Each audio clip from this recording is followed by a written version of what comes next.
Hi friends, my name is Sunil Yadav and I'm going to teach you one topic, that is probability. Have you heard this word probability before? I think so.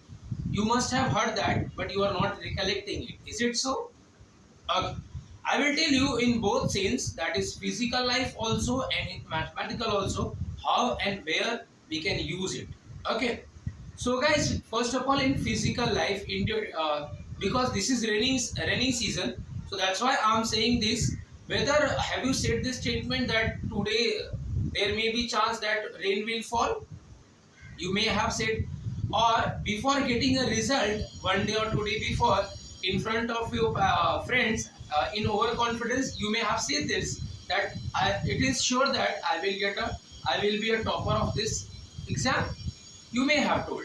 So this kind of statement is under a probability sense only.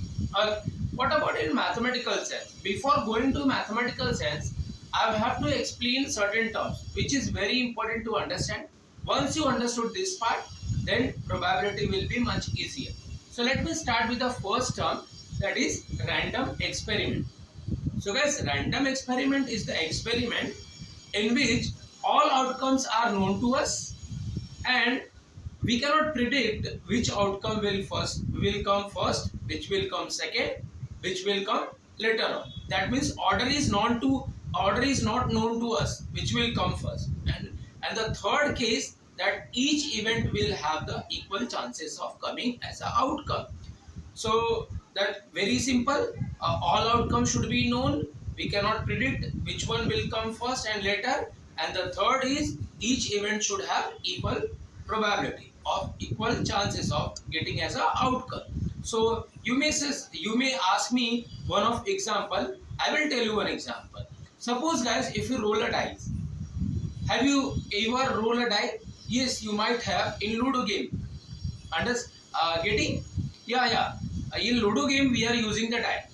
So there are 6 faces on the dice. You have seen that. On each faces there is one dot that represents the number.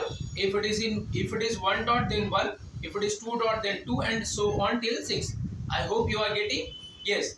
So guys, those kind of die if suppose thrown, what are the possibility that will come as outcome? You know that because there is a 6 faces and that faces contains 1 to 6 number. That's why we can say it may be possible that it will come 1 2 3 4 5 or 6 like that. And again, we cannot predict which outcome will come. If suppose once I'm rolling the die, it may come 1, it may come 2, or till 6 number.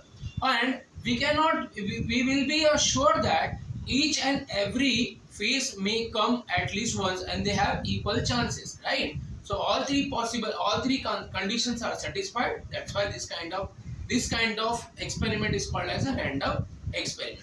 So guys, you may ask where it is used. So guys, the second term is where we use that random experiment. Second term is sample space. Then what is a sample space? Guys, sample space is a set which includes all possible outcome of a random experiment. As I said, if you roll a die, right? If you roll a die, there is a possible outcome 1 to 6. Then 1 to 6 all numbers will be collected in a single set. That set will be called as a sample space. Understood? Okay. So let's go for the next, and that is the last term that you should know. That is favorable event. Hey guys, suppose you are playing a match and you are captain of your team, and obvious you will be having one opposite team with whom you are playing a match, right? So both of one captain of your team and one captain of other team will come to the middle of pitch and will toss a coin, because they both the team may need batting or a bowling. So to decide that, we are tossing a coin. Suppose to win the toss you need a head and your opposition need a tail, but you need a head. That's what is the requirement of winning a toss, right? So whatever is required is called as a favorable event. Suppose if you are rolling a dice, you need a 3 on the uppermost face of the die. So that is, getting a 3 is the requirement of that task, that event. So that's why Getting a favorable event is a favorable condition is called a favorable event. Okay. So guys, if you understood these three terms, the remaining finding probability is much easier. Now, let me tell you, let me define you the probability. So basically, probability is possibility of any event in a number is called a probability. Suppose I am taking one event A. Let me tell you, this is my event. So certain number of certain event I can see.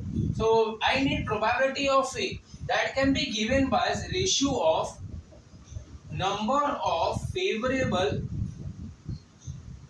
event divided by total number of event. Okay. So let me tell you with one example because you may not have understood this formula. Suppose you are throwing tossing a coin. You are tossing a single coin.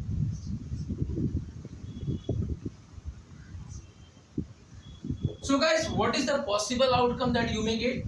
So you can say, sir, I may get head or tail. So collection of all possible outcome in a set is called as a sample space. So you got the sample space, right? Basically, you need probability of getting head. Probability of getting head. So let me tell you, I'm assuming that getting head is a one-off event. Let me say this is event B. What I need, that is probability of B. How I will get? It's very easy. We can use this formula to get the answer. Okay. So what the formula says? It is a ratio of number of favorable event. What do you need? Head, no? You need a head. So how many number of head are there in sample space? You can count, there is only one. So that's why number of favorable event, that is number of getting head, is only one, and divided by total number of event.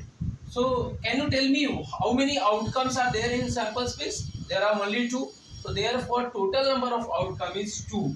So I can say 1 by 2 is the probability of getting a head. I hope you understood. Yes or no?